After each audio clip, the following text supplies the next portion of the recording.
Between 2017 and 2022, I facilitated hundreds of millions, if not billions, of actions on social media platforms, specifically Instagram. During that time, I worked at a company which was called Shark Social. I think even today in 2025, people would be really surprised to learn what was going on there at a micro level, and then what was going on from the customer's perspective as well. So why were people spending money on services like this, and what did the services do? Something else that caught my eye in your book on page 123, you wrote, "Don't take anyone seriously who claims to have been featured on Forbes." Now, why do you say that? When it comes to building a social media persona or a platform or a business, a fixation on metrics is doomed to fail, and it makes a lot of people very unhappy. But that actually focusing on the craft, so what you think makes you you or makes you special, it doesn't mean that you're the best. It just means that you have something to bring to the platform. Influencer culture has created this warp where everybody thinks that they have globalized talent, and that isn't really the case. It's important very early in life, maybe 14, 15, 16, to see what one's ability for programming actually is, and to try to learn it, and to at least understand what's there, so that you can understand vectors for manipulation. You can understand different opportunities that might exist to the technologist. It seems now like every news story is based around something that the programmers are doing, and it's been like that since the .com bubble, which was 25 years ago. I don't think it's going to go away. So I think just general pushing for more tech literacy, whether that means computer science degrees or listening to podcasts like yours, is a really important step.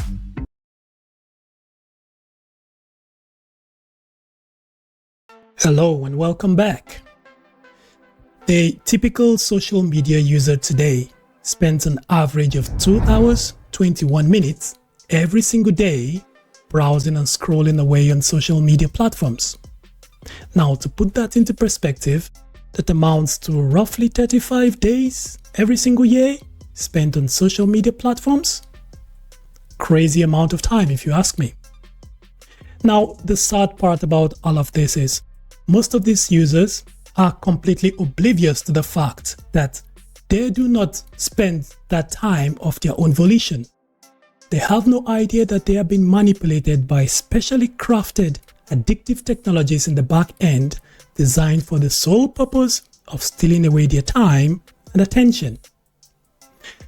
In my search for more information on this matter, I stumbled upon this interesting, insightful book. It's called Framed, and I must say the author team did a fantastic job divulging most of the shady practices that happen underneath the veil. He has been on both sides of the fence. He has been both the puppet and the puppet master, pulling the strings that control your time and attention. Without much ado, let's speak to the guest himself. Hello, Tim. Welcome to the show. Thanks, Newton. I'm happy to be here. Happy to have you here. Tim, for anyone watching this who might not be very familiar with you or the work you do, how would you introduce yourself? Well, my name's Tim O'Hearn. I'm a software engineer who worked in quantitative trading for over 8 years. And during that time, I still was able to carve out, these little pockets of time to work on social media systems. So specifically systems that were used to exploit social media platforms, and then later perhaps exploit users of the platforms by designing addictive technology systems, persuasive technology systems. I wrapped all of this up in a book called Framed, A Villain's Perspective on Social Media, which was published last month. Great book, and well done to you. By the way, what was the inspiration for writing this book? A lot went into it. I was a prolific reader through the later 2010s, like 2016 through 2020. I think I was reading and reviewing about 52 books every year, and maybe that was my side hustle. You could look through my Goodreads author profile and see that there's over 300 reviews there. During that period of time, I read a lot of the contemporary big tech books. So everything from Chaos Monkeys, which was a first-person account, to other things like Disrupted. There's tons and tons of social media books, probably coming out at a rate of 1 or 2 every month, really, for the last couple of years. And what I noticed when reading these books is that they were very, very heavily edited or dumbed down, where even when you could find the rare first-person account, it was written too much to be like a screenplay adaptation, or it was written too much for the general audience. I thought I could do this on my own terms, and I have a story worth telling that would be interesting both to people like me and more generally people interested in technology. After I started writing the book, I had this really unexpected opportunity to join a startup, so a seed stage startup that had raised about $10 million, and I was leading the special projects team there. What we ended up doing was building a lot of these systems from scratch, the things that we take for granted on Facebook, on X, on TikTok, as far as recommendation systems, news feeds, push notification architecture, and other aspects of user journey and user stickiness. We built a lot of it from scratch, and that kind of gave me the other perspective, like the perspective on having been on both sides of it, both as a user who had been manipulated through most of his life, and then I became the manipulator, which in my book I referred to as being the puppeteer. Yeah, we will be delving into some of your activities as the puppeteer. I noticed you also referred to yourself as a social media rogue, one who occasionally enjoys breaking the rules. So I'm pretty sure this is going to be an interesting deep dive. But to kick things off properly though, I noticed on page 110 where you wrote, "The users of Clout were my avatars, my puppets. I was a social scientist carrying out experiments. I was free to manipulate the app's small audience without anyone knowing who I was, what I was doing, or what I was trying to accomplish." Also on page 3, I noticed you wrote, "From my control panel, my influence on the platform's users was godlike. I was stealing their time and getting paid for it." Tim, I have to ask, what was that feeling like? Walk us through that moment when you realized for the very first time this immense power you wielded over the users of the platform. I think a lot of our journeys on the internet and on social media are ultimately a quest for relevance and power. So being in that seat where I was able to persuade users and potentially interact with them in ways, as a kid, you could only dream of, was a really, really crazy time. And so my feeling at that time was almost being overwhelmed with how many possibilities there were. What was unique about this company, which I codenamed Clout, was that there was no red tape at all around the activities that I was doing. So we say that this persuasion and like getting users to be more sticky, ultimately it's harmful to some extent, or it results in harmful behaviors. But every social media company has hundreds, if not thousands, of engineers who specifically work on problems like this. The difference is that they have so many more layers of control, where they have to get approval from this person, they have to get approval from that person, they have to launch it to a small cohort. For me, in most of these systems, I was able to get things live same day if I wanted to. I was able to get the results, and there were really no controls to stop me from being corrupt, from being kind of this dictator, this god, and actually taking when you have full control, you also have you're taking users' privacy into your hands as well. So in the same way that I could have sent someone a push notification that it consisted of any message that I chose, I also could have sold that user's data. which I never did, but it just goes to show the broad scope of control and access that I had. Could it be that you had that much control and access simply because it was a relatively smaller company, in the startup category? Or is this something that's prevalent across all companies of different sizes where social media is the main product? Yeah, I think from my perspective, it was because it was at a small startup. So if you could think, okay, let's have a weekend programming project where you create Twitter or you create Snapchat, where you clone these apps. You're first going to work on the features, and then you're going to worry about the red tape and access controls and privacy and like load balancing and all these other things. But the first thing that any startup will care about is the features. So we were still in that hyper growth phase, or what we imagined was a hyper growth phase. So it's not unique to Cutlet, but it is something very, very common actually amongst all early stage startups, where you do have one engineer or small teams of engineers who could pull many, many levers, who could, take the app offline with a few bad keystrokes, or could make major changes day over day. So it was more a size of the thing than the company itself being this like absolutely wild place that was actually scheming in that way. Yeah, we can agree on that. Tim, in the company Cutlet, what was your role precisely? Were you like single-handedly leading the entire engineering team, or were you like a team player, part of a larger team on a hierarchy where you had peers that could maybe review your work before it went live? At Cutlet, I was the head of special projects. So there was a CTO who was much more experienced than me and more mature. I would say just in general was more, had great practices. On my team, I had 2 engineers reporting to me.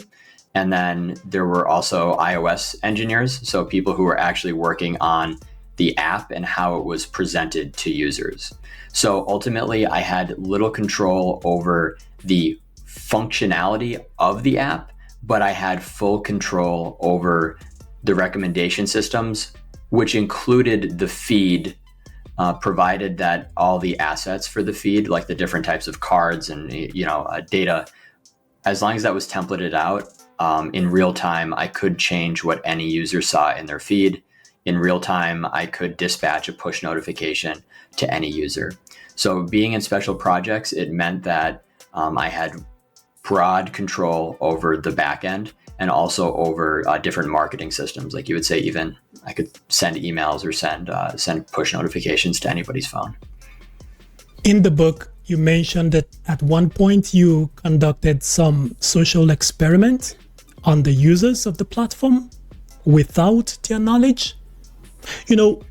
Many would question the ethicality of that. And I must say I appreciate your transparency so far. And but I'm very keen, and I'm sure some of the listeners and viewers, we are keen to understand your take at this current moment about those actions. Is it something that you maybe regret, or is there something you would change about those actions? Are you maybe worried about some legal ramifications that might stem from those actions? These are interesting questions. There's a lot of discourse currently about what's going on in big tech and in these news feeds and these addictive apps, especially as it relates to teenage and adolescent users and the effects it may have on them in terms of their development or their behaviors or even psychologically. When I was at Cutlet, it was ultimately pretty small scale. So even though I was a god, I was maybe a god for like 5 to 10,000 people, not even 5 to 10 million. So it was actually a very small cohort, and that's part of maybe why the startup is no longer around. There's no guilt surrounding my activity here. I know for a fact that within big tech, there are entire teams dedicated to running these same experiments. And even though we think experiment maybe has a weird connotation in that there's the chance for malpractice, there's a chance for, like these classic, like the prisoner experiments and stuff like that. Really, when we talk about experiments here, it could be as simple as saying, well, we used 8 words in the message for this group and we used 12 words in the message for that group. So in that respect, the user doesn't know any better, and we're really just making micro adjustments. Because we're such a small startup, it often wasn't a micro adjustment like that. We were maybe sending a push notification that emotionally was kind, and it would be like, it would be disarming, and it would be, oh, hey, like, we're this friendly app, like, come use our features. And then the notification that we ended up working on was something along the lines of, are you stupid? So you would never get a push notification from Facebook that says, hey, are you stupid? But we actually sent these provocative messages out because we had nobody to answer to. And the click rates, the engagement rates for things that were more emotionally provocative were higher. So of course, if you take this to the extreme, you are manipulating users and you are experimenting on them. I don't think there's any legal issue there, but it does speak to maybe the waste of all this tech talent and all these smart people who are really just making micro adjustments all day. Because when you have 50 million or 500 million users, even a 0.1 percentage point increase in sales conversions, engagements, return is actually immensely valuable. I got it now. So for the most part, they were mostly innocuous experiments. Okay? Yeah. Tim, have you watched that Netflix documentary, The Social Dilemma? It was released, I think, Netflix in 2020. That video went viral, and I remember quite a lot of people were completely blown away by just how much their activities on social media was being tracked and how much they were being monitored on these platforms. I recall vividly that this was huge at the time, and many people went on to uninstall their social media apps right after watching the video. Would you say that video accurately captures what really happens behind the veils of these social media platforms? Or was it just like an over-exaggeration? I think the Social Dilemma is a really important work in that it was a conversation starter for the layperson and for the policymaker to help them understand why these apps are not what we found on the internet in 2005 and 2006. What has changed, and what are those machinations? What are those things that are influencing users? What are these things distracting people, stealing human attention, and then causing, as we saw, very antisocial behaviors in children, adolescents, teenagers? That was the main point.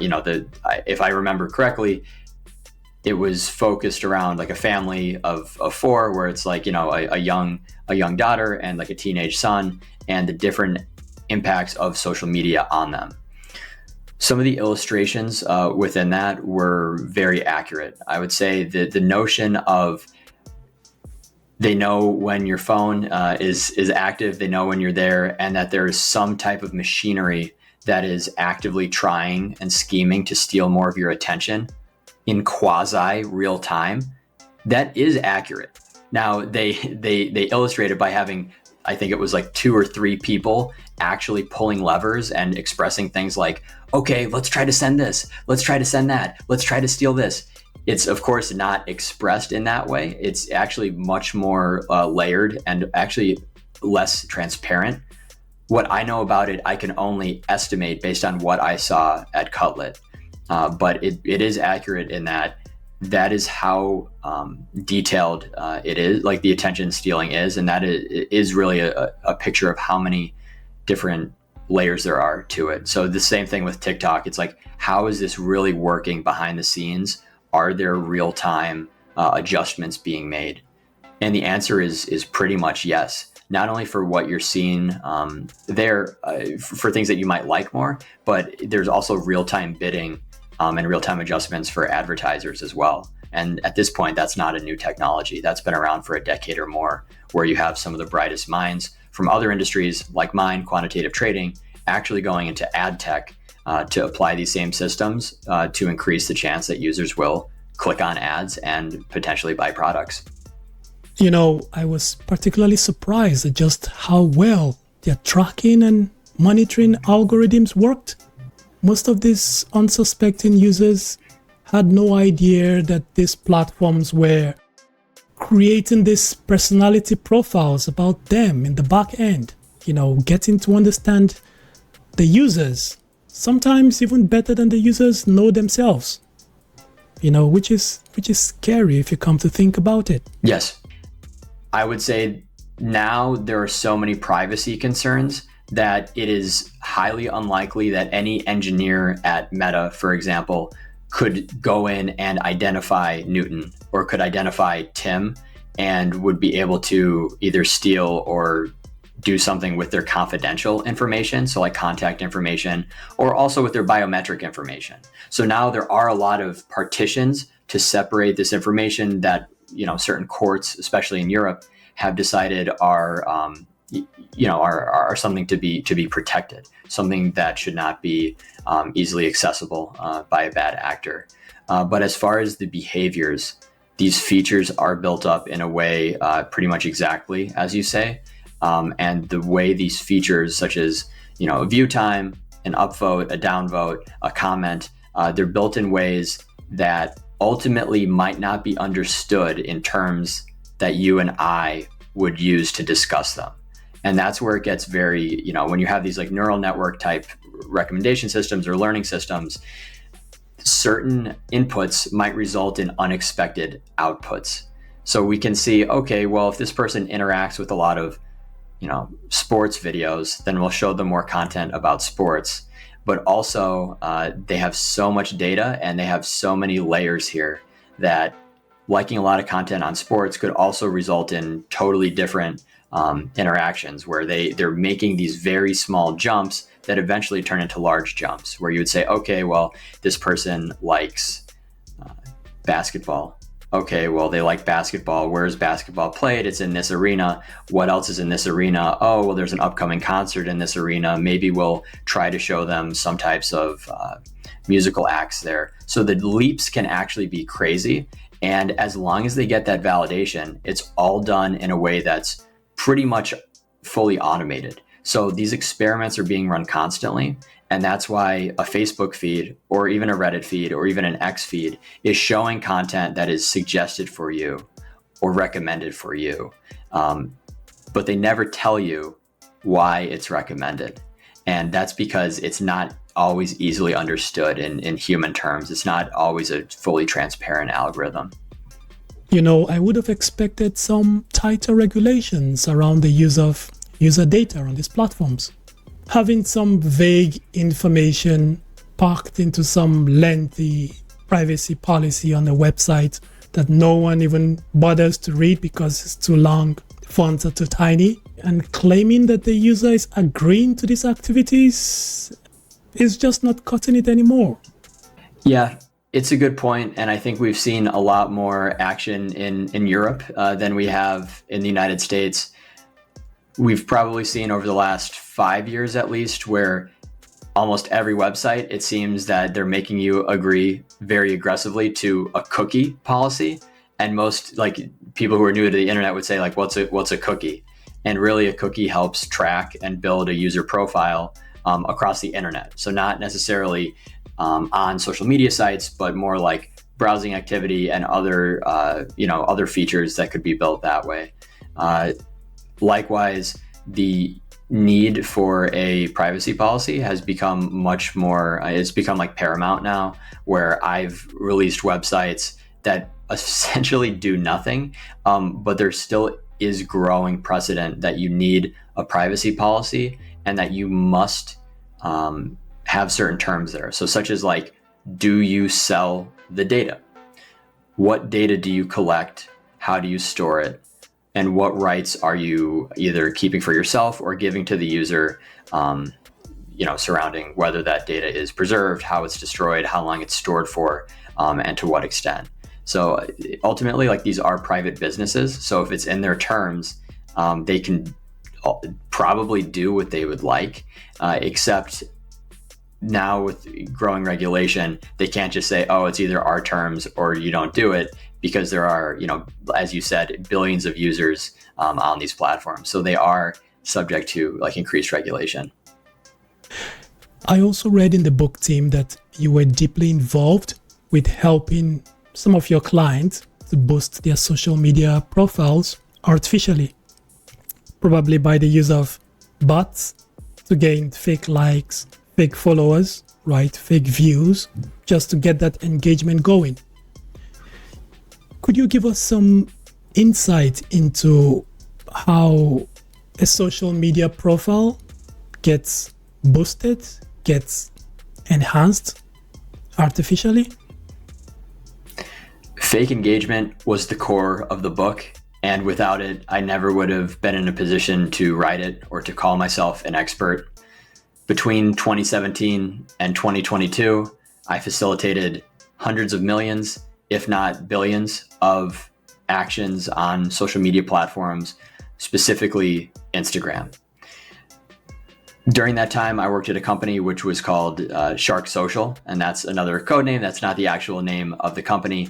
But I think even today in 2025, people would be really, really surprised to learn what was going on there at a micro level, and then what was going on from the customer's perspective as well. So why were people spending money on services like this, and what did the services do?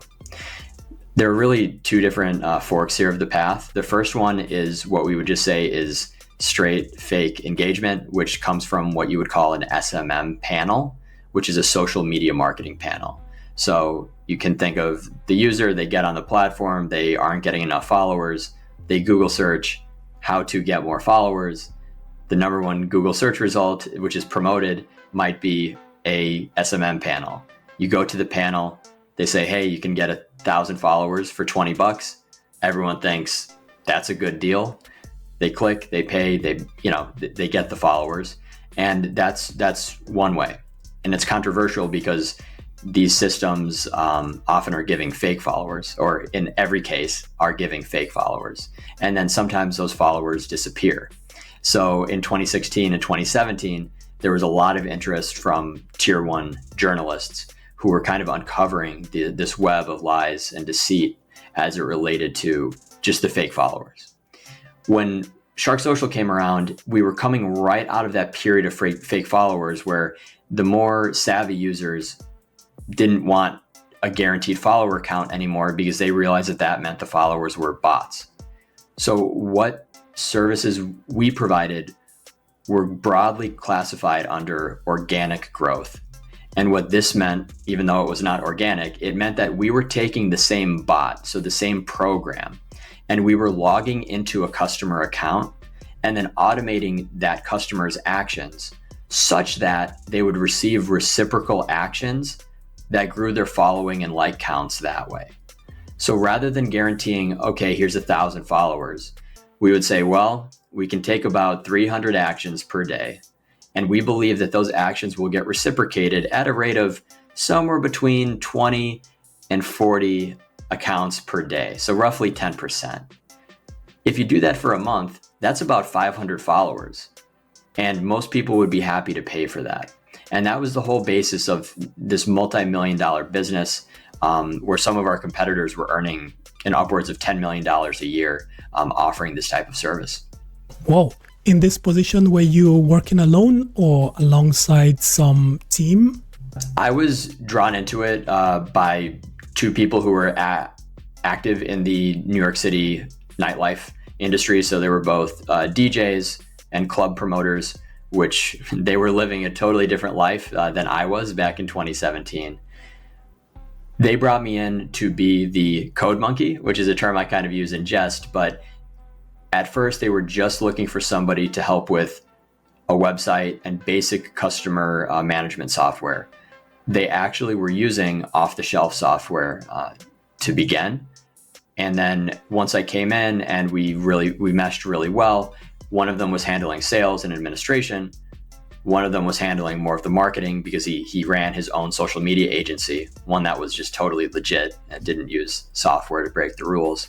And I came in as, again, like in this special projects role where I started to do more business development. I started to build out our writing program. And eventually I built a totally new automation suite that we were using that I think got our customers much better results than most of our competitors. And why did you leave that job, as it seemed to be quite lucrative at the time? I think most people who have left the Instagram growth space or just generally this social media marketing gray area space were forced out. And most of that force is because it's impenetrable when a company like Meta or even like Reddit or X, TikTok decides that you're doing something that they don't want anymore. It's very, very hard. It's very, very, very hard to continue doing what you're doing, regardless of how much money there is. Once they put their financial resources, engineering resources, and for some of my competitors, their legal resources behind stopping that type of activity, it basically becomes impossible.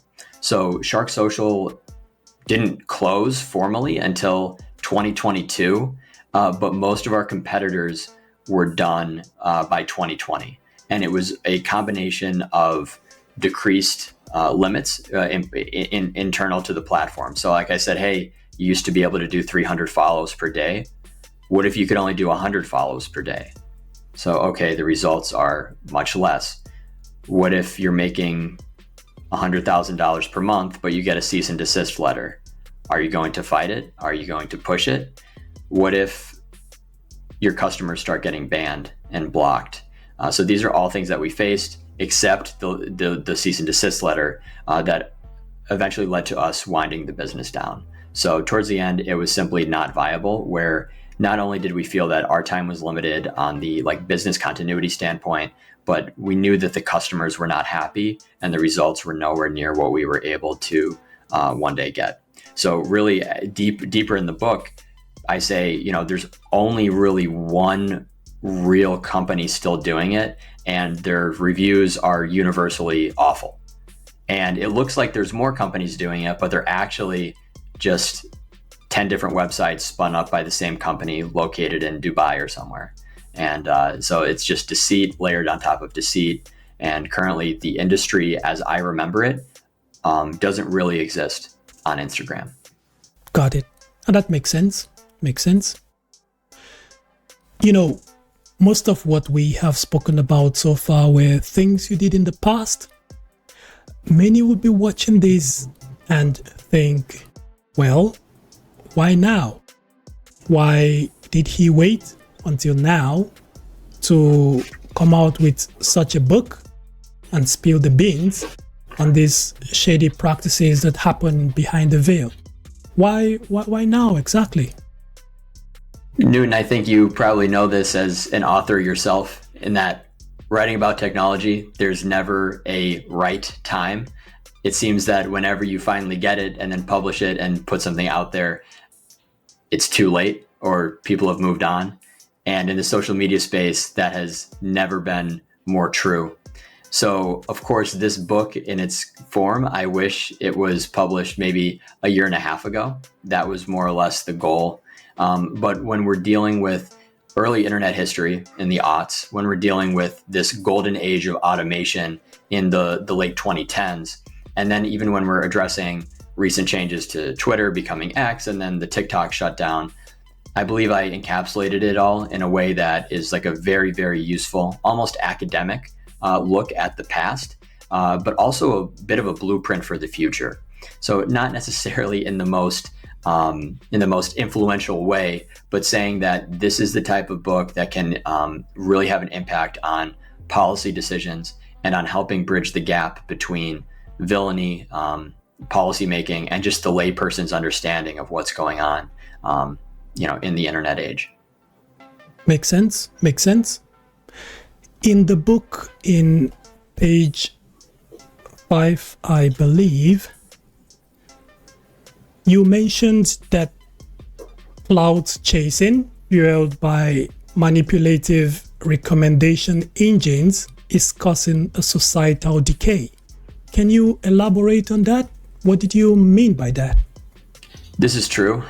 I named the first chapter Clout Chaser. And before that, the original working title was My Route to Clout, which I just thought was a little too corny. But the book is written from this perspective of a kid who really wanted popularity and wanted acceptance. So on the internet, we've come up with metrics and we've come up with ways to codify that, usually as far as friends, followers, engagements, likes, and then a cute badge next to your name. As I, grew up and as I learned more about the internet and learned more about social interactions, I learned that there were ways to manipulate this and grow it on the internet and on social media. So that led to a lot of what went into the book, and I think a lot of what influenced this massive customer base. We refer to these people as puppets, and why when I was at Shark Social, we had new customers every single day. It was that they were looking for the same thing. They weren't necessarily looking for business success. Most of them just wanted more followers, and then that would help them get closer to some goal. So this hijacking of the psychological aspects of what it means to be popular in the overworld, in the real world, has influenced basically 2 generations now of social media, of internet age products. Some people believe in this fake it until you make it mentality. They believe it's a philosophy that can help propel your career forward. What do you think about, some people using this fake engagement just sufficient enough to get their career out the door, to get them started in the right direction? And after that, they can pivot into strictly organic and natural content and engagement. It's a bit of an irony that I wrote a book criticizing, rigorously criticizing the psychological aspects, paying for fake followers, and then also building fake follower systems.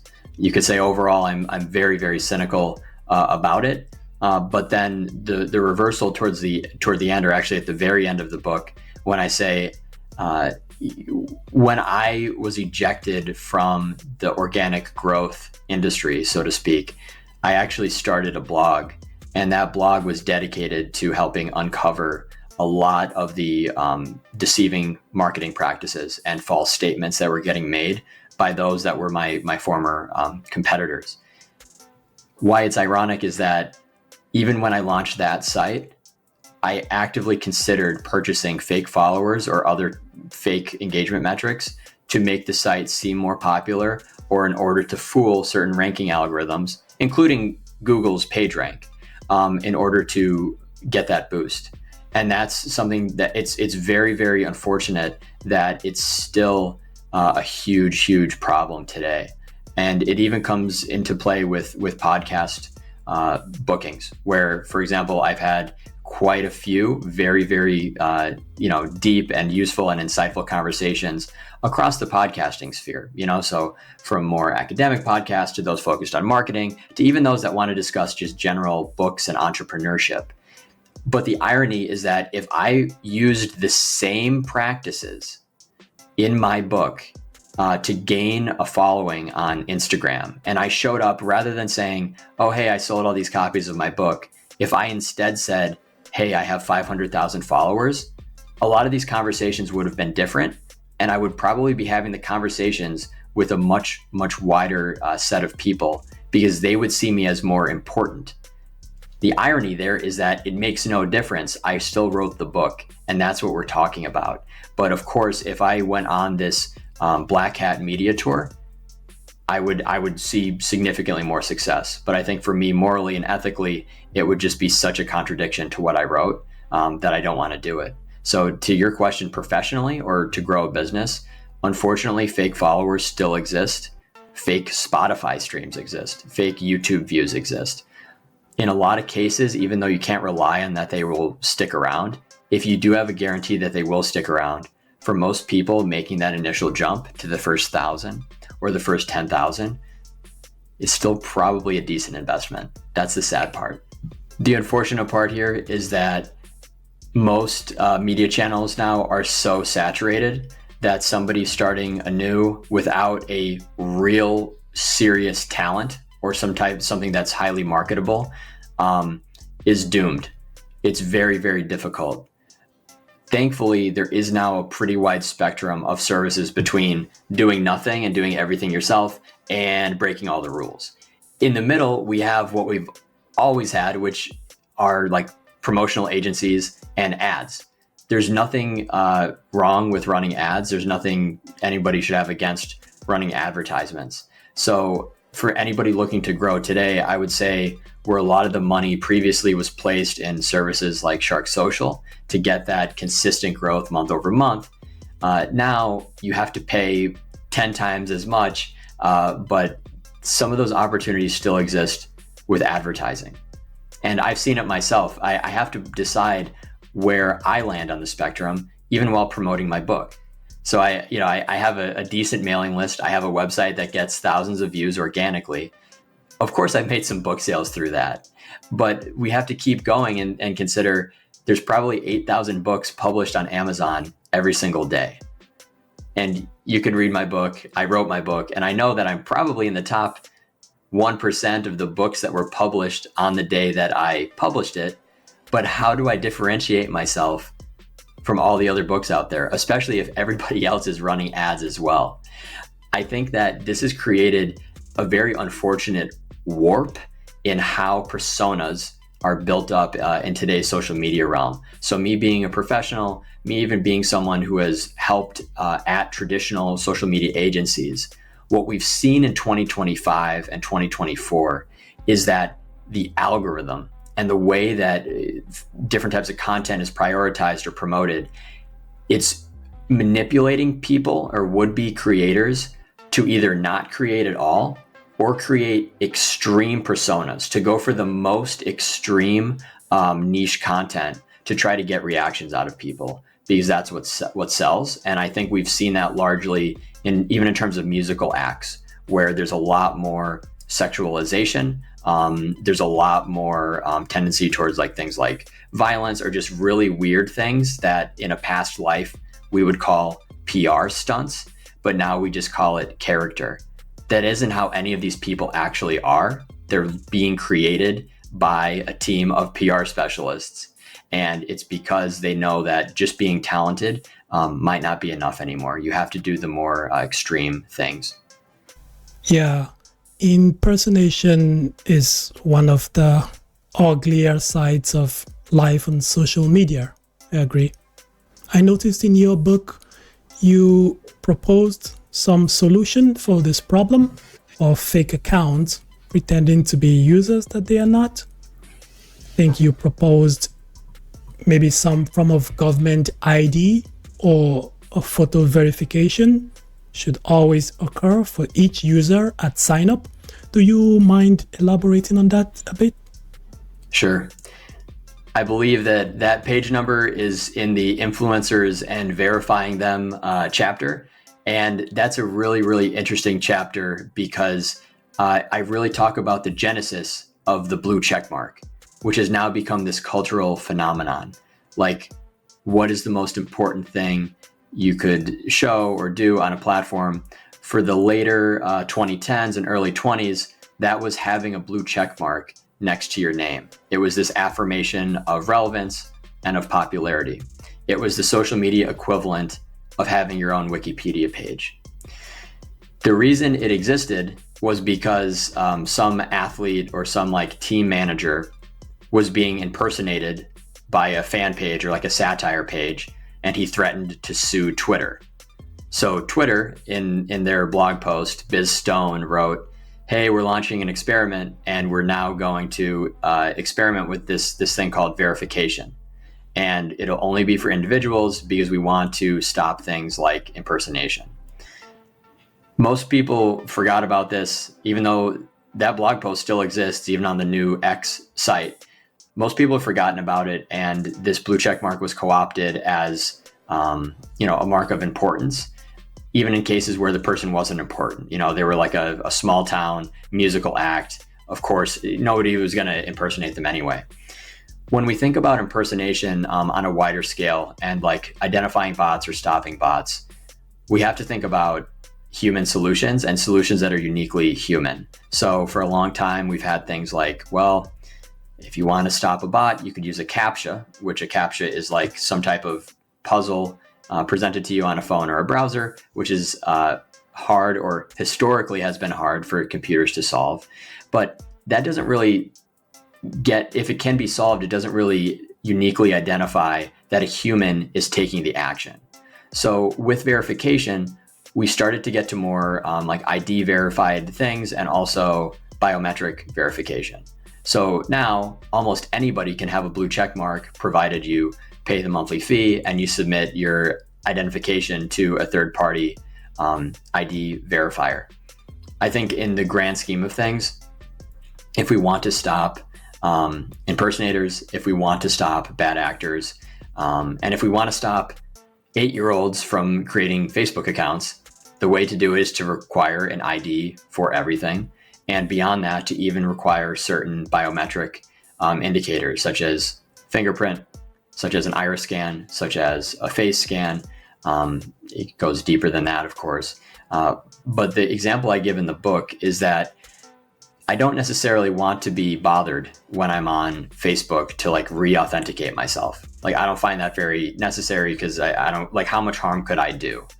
But the example I give is, what if you knew that your Uber driver wasn't actually your Uber driver? Like, how would people react to know that there's a black market for Uber and Lyft accounts so that people who aren't otherwise qualified are buying other people's accounts and then showing up in a different car and saying, hop in? This has actually happened to me. And also in New York, there's a thriving black market for DoorDash accounts. So those who might not be allowed to legally provide that service, there's now a black market for buying somebody else's identity and then making DoorDash deliveries, which it's quasi-anonymous, but still there's a lot of safety risks there. So I think eventually we might get to a point where to bring the hammer down, we need to have more continuous verification. So not just at sign up, but then also saying, hey, before you pick up every 5th passenger, we need to see that whoever's in the driving seat is who we think it is. These are some of the things that I think will drive policy, but due to the immense cost behind implementing any of these systems, it's years and years away. Something else that caught my eye in your book, on page 123, you wrote, "Don't take anyone seriously who claims to have been featured on Forbes." Now, why do you say that? There's a really interesting side industry or shadow industry in the backlink and guest posting space on the internet. Anyone who has their own website that gets a decent amount of traffic surely has a spam mailbox that is filled with requests from people asking for things like link insertion and backlinks and guest posts. A lot of this has comprised a black hat SEO, so search engine optimization scheme, where people are doing dishonest things to try to appear on small and mid-sized blogs in order to get backlinks, which increases the reputation of that business. So for example, if I wanted to promote maybe my book, if I had a standalone website for it, I would then go to one of these black hat backlink providers. I would give them money. They would then contact probably hundreds or thousands of websites that would then list my content there with a URL linking back to my book. And the idea is that as long as this was done in a careful way, it would increase my search traffic and it would look organic. It would fool Google and Bing, even though it wasn't truly organic. This has given rise to a whole industry where, from small blogs like mine all the way up to what we would previously consider tier 1 or tier 2 news sites or like editorial sites that have started selling these types of features or backlinks in order to either boost web reputation, so like SEO things, or directly boost reputation kind of being carried by the website's name and brand itself. And in my experience, where I've been asked to guest post, and I've kind of explored guest posting for other types of businesses I've run. What I found pretty consistently is that there are tons of media agencies that are offering specific placements on news sites like Forbes. Forbes is usually at the top of the list because everybody knows that that's like business, right? Like Forbes is a name synonymous with business. But what people don't realize is that Forbes has an entire section of the site that is basically just written by freelancers, and it's just a matter of those freelancers being kind of corrupt, how they generate their ideas and who they write articles about. There's no way that the general person could be featured in Forbes if this was a merit-based or relevance-based play. And now you have an entire industry to make people seem more important so they can get that Forbes feature. And before that, it was a whole industry that tried to help people get blue check marks, which also was in that chapter, influencers and verifying them. So as long as I see Forbes on this list, and as long as you can go to Forbes.com and see articles that are absolutely clearly incentivized by money changing hands behind the scenes, I don't have respect for that platform. Got it. You know, Tim, in the midst of all this mess are some ordinary folks who just want to use social media for simple networking purposes. You know, they want to be able to log in just for a few minutes every single day, check on families and friends, just see how everyone is doing, network, simple usage every single day.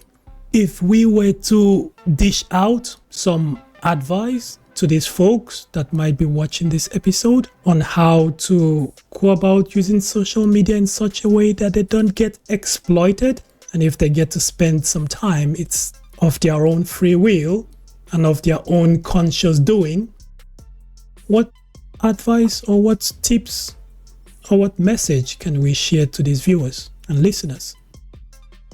It's a difficult question because everything is built on the premise of connection. And, you know, on Facebook, maybe it's more local community-based things. On TikTok, maybe it's more, hey, you're going to discover new groups and new hobbies. So how do you balance that innate social utility with the dangers?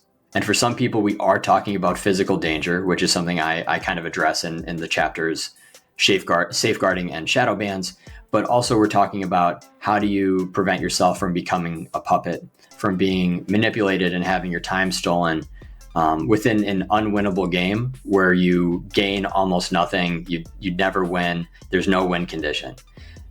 I propose a few things in the book. Some of them are just basic like screen time regulators. So there are apps you can install either on your desktop or your phone that help limit your usage. There's also some things like decolorization. So there are some apps that turn your homepage into like a grayscale type layout, which means that the colors are less eye-popping and less engaging, and it actually makes them less clickable. So you like subconsciously, you're less apt to just like tap, tap, tap.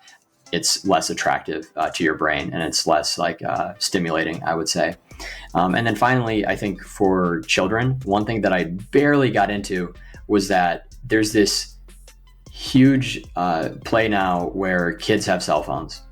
When I was a kid, I didn't have a cell phone. And most people are probably saying that age 13 is that inflection point where a kid could have a smartphone or cell phone and not do really dumb things with it. So that word dumb, I think, is really applicable because the solution is called a dumb phone. And it's a phone that is modern and that is lightweight and has all the connectivity, but that doesn't have all of the apps, all of the problematic apps that are used for, social media that could really cause issues for, young families. That's a really, really useful tool. So I think all of those together can help us and also being willing to ask questions of like, why does this exist? Why were books like mine written? And also considering some of the, there's my book, there's probably 20 others that are addressing these same issues of screen misuse and antisocial behavior. The next question is a tradition on this podcast.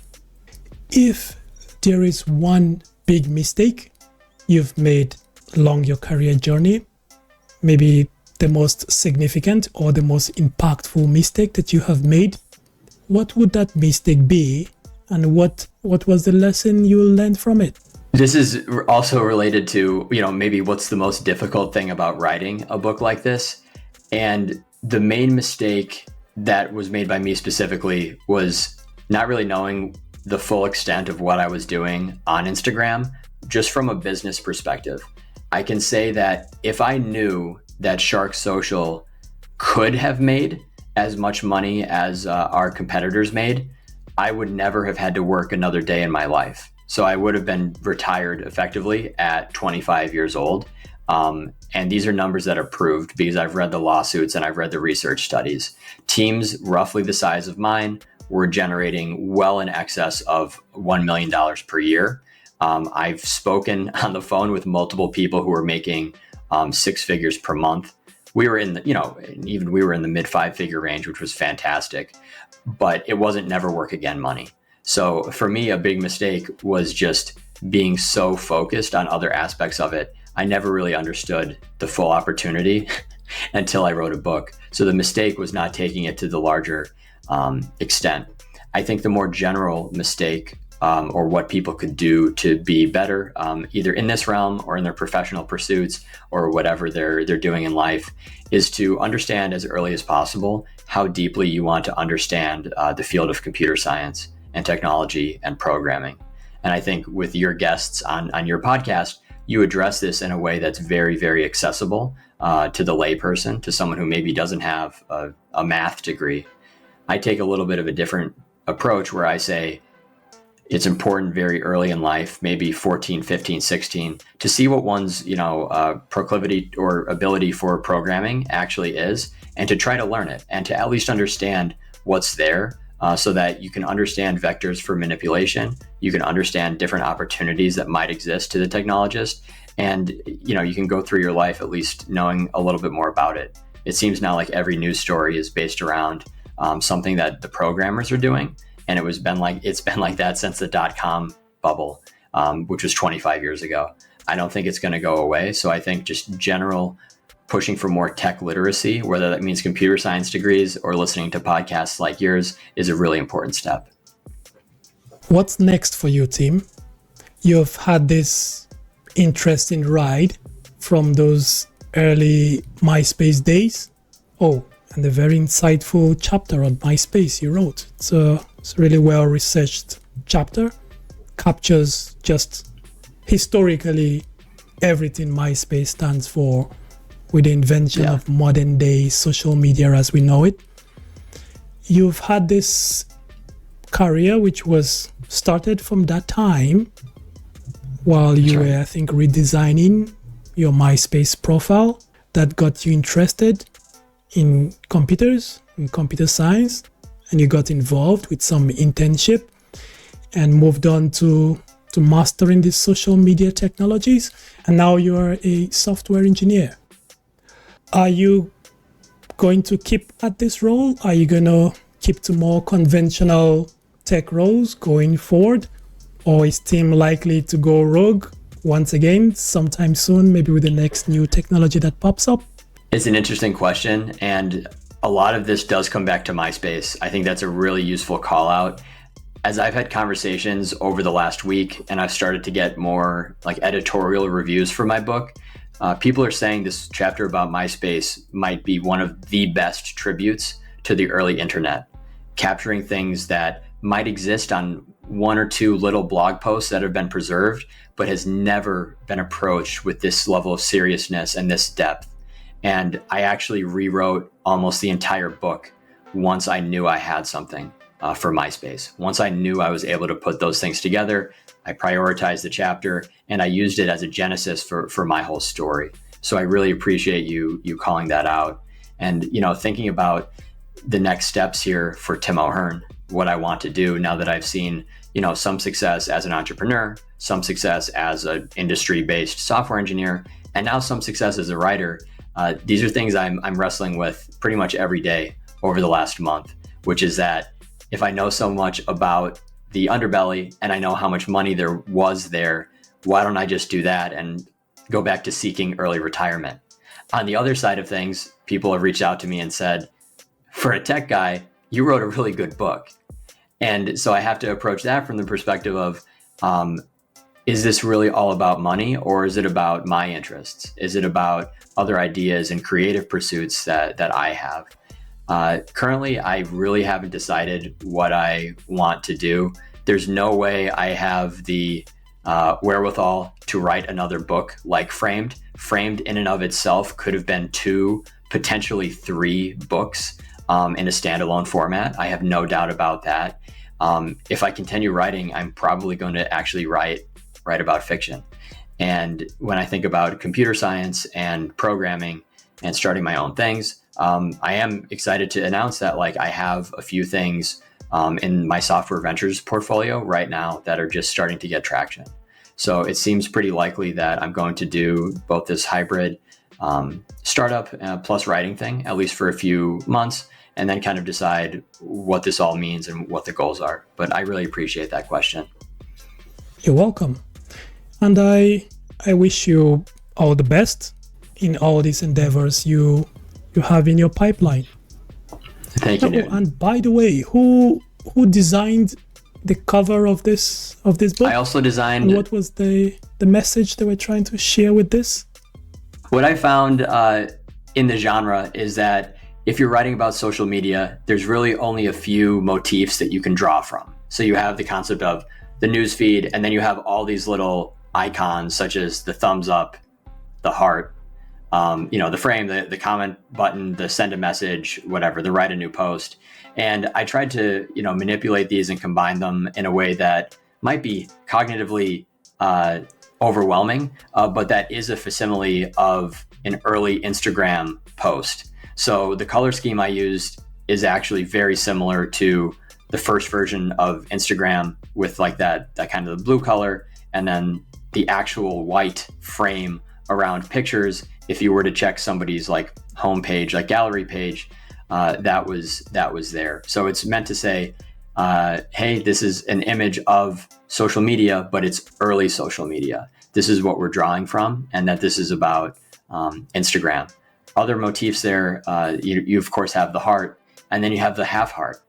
The half heart is both an homage to video games, where in early games they didn't have this animated life meter, right? If you're playing Legend of Zelda, you have a heart and then you lose half of the heart and then you're about to die.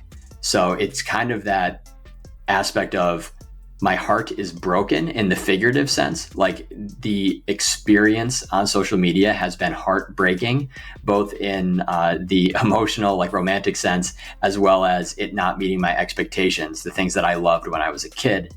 And then it's also this part where it's I feel that I'm hanging on by a thread. And maybe it's not just me, but it's all the people who are also reading the book. So I try to embed a lot into the cover, and those were some of my inspirations. Final question, team.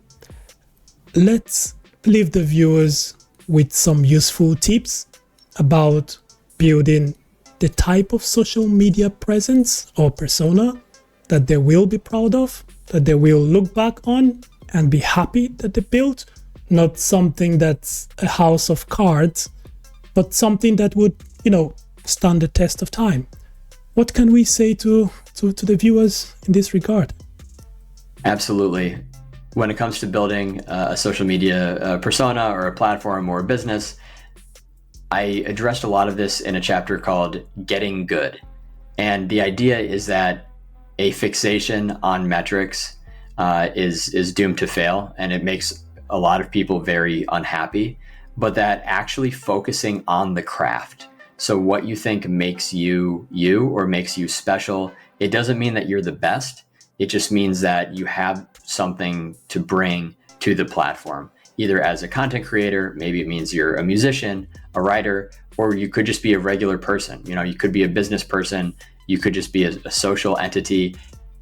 Influencer culture has created this warp where everybody thinks that they have globalized talent. And that isn't really the case.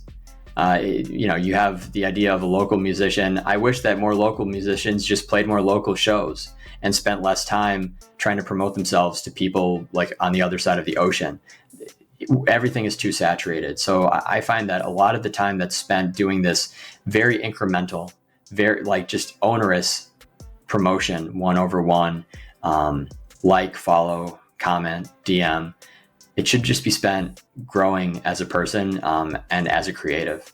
I think that's going to lead to a lot more fulfillment for anyone who's hoping to make a push on social media. I couldn't agree more. Tim, for anyone looking, where can they find you online? Yeah, there's two places. One is my newsletter, which has been growing pretty rapidly. It's timohern.beehive.com. That's Beehive with 2 I's. All this is linked on my personal website, which is tjohern.com. That has all the links and much more long form content going back actually to 2016. Anyone interested in reading the book, of course, it's being distributed on Amazon, both in the paperback and ebook.